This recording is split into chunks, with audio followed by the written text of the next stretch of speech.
effectivement, les méthodes fonctionnent et il y a des améliorations. Comment vous sentez-vous? Je ne me sens pas si mal que ça. Ce sauna par lui-même m'a fait du bien. J'éprouve une fatigue saine. J'avais perdu mon père, l'auditeur. Elle était très gentille. Elle m'a commencé à me faire parler de la mort de mon père, reparler. Alors là, je pleurais, je suis passée à travers toutes les émotions. Et à la fin, j'étais bien. Je pouvais parler de la mort de mon père tranquillement. J'ai dit, tiens, ça marche, cette histoire. C'est des exercices qu'on fait donc en binôme avec une autre personne, des exercices pratiques, très intéressants. Je sors de ce cours avec un truc extrêmement agréable, c'est que je sens que moi qui avais très peu d'assurance, surtout quand je montais sur scène, j'avais énormément le trac, tout ça, ça avait été balayé. C'est la première fois de ma vie que j'éprouve ça, qu'on me dit, attends, toi, tu es quelqu'un d'important à nos yeux. Les scientologues s'impliquent dans des programmes associatifs, dans des programmes anti-drogue. Ils investissent beaucoup d'argent dans des politiques anti-drogue locales et dans le règlement des problèmes sociaux.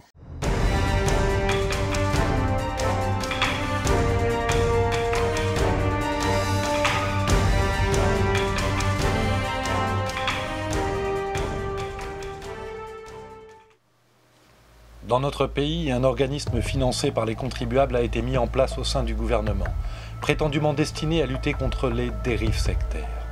En fait, cet organisme, appelé la Miviludes, se consacre à combattre des mouvements déterminés, choisis dans une liste noire des sectes, pratique pourtant décriée par les institutions internationales et européennes en charge du respect des droits de l'homme. À la tête de la Miviludes, on trouve Georges Fenech, qui ne se cache pas de vouloir utiliser les médias pour arriver à ses fins propagandistes. La Miviludes, qui se félicite de la presse obtenue en 2009 par ses services dans son rapport d'activité, est aussi un organisme qui entretient des rapports étroits avec les instances judiciaires, censées pourtant être indépendantes du pouvoir exécutif. Dans son rapport 2009, rendu au Premier ministre, il est écrit: mais il convient de mentionner enfin notre activité constante de collaboration avec les services de renseignement, d'enquête et d'instruction, ainsi qu'avec les organes de la coopération internationale. Cette dimension de notre mission ne peut être portée à la connaissance du public que de manière générale et indicative. Elle organise des formations de magistrats en utilisant uniquement des éléments à charge contre les mouvements qu'elle aimerait voir condamnés. Rencontre les procureurs sur des dossiers en cours. Autant de pratiques qui menacent directement le principe de justice équitable de notre Constitution.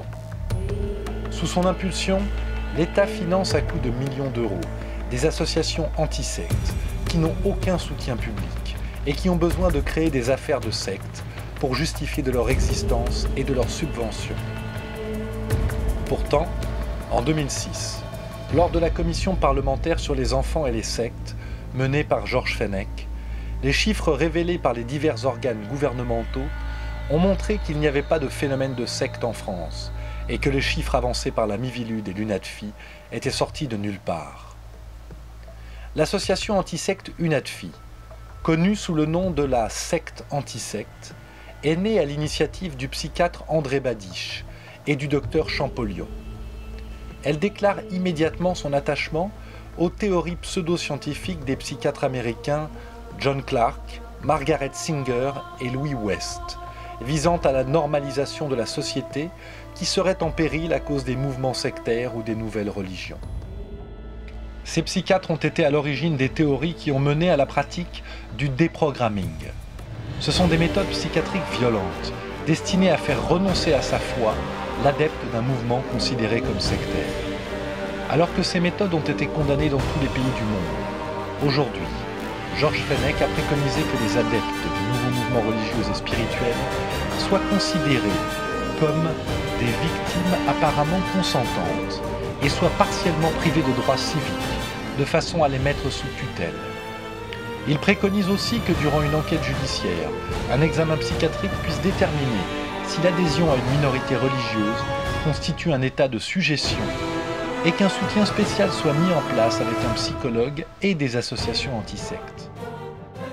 Les moyens de contrôle qui utilisent une psychiatrie politique ont connu leur apogée dans l'ancienne Union soviétique, où l'on pouvait interner à l'envi toute personne qui aurait pu présenter des caractéristiques dissidentes.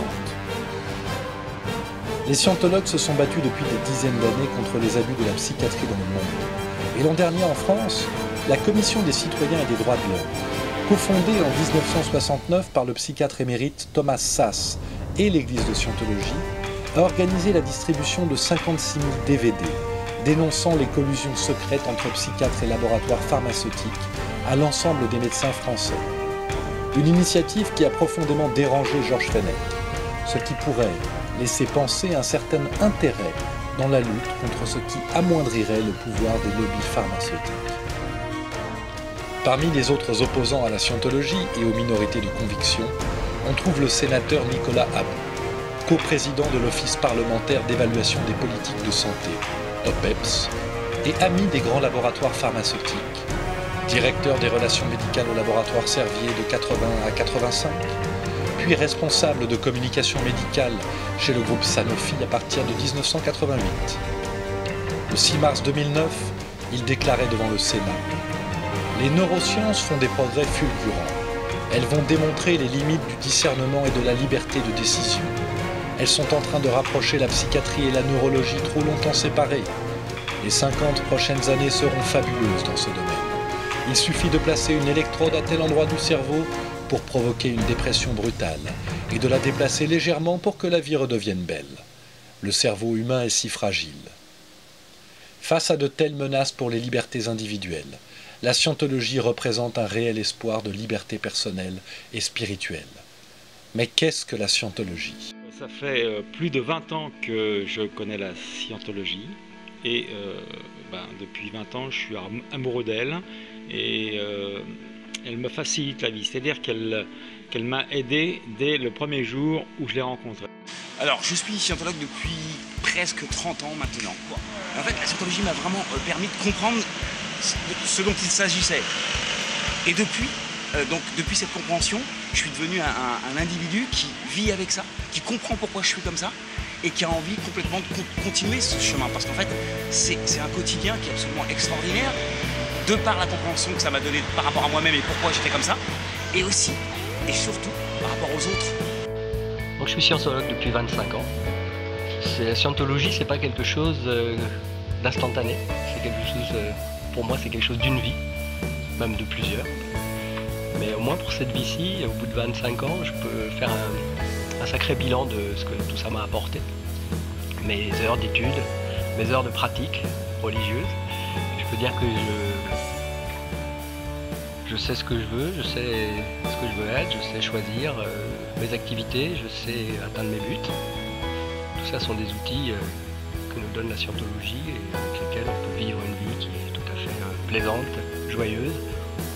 Pour moi bien sûr, mais les témoignages de mes amis, de ma famille montrent aussi que c'est partagé. Alors c'est l'expression à la mode que du bonheur. Donc je suis scientologue depuis 15 ans. Voilà, alors ça m'a apporté déjà beaucoup de réponses sur la vie. Ça m'a apporté des réponses d'ordre spirituel.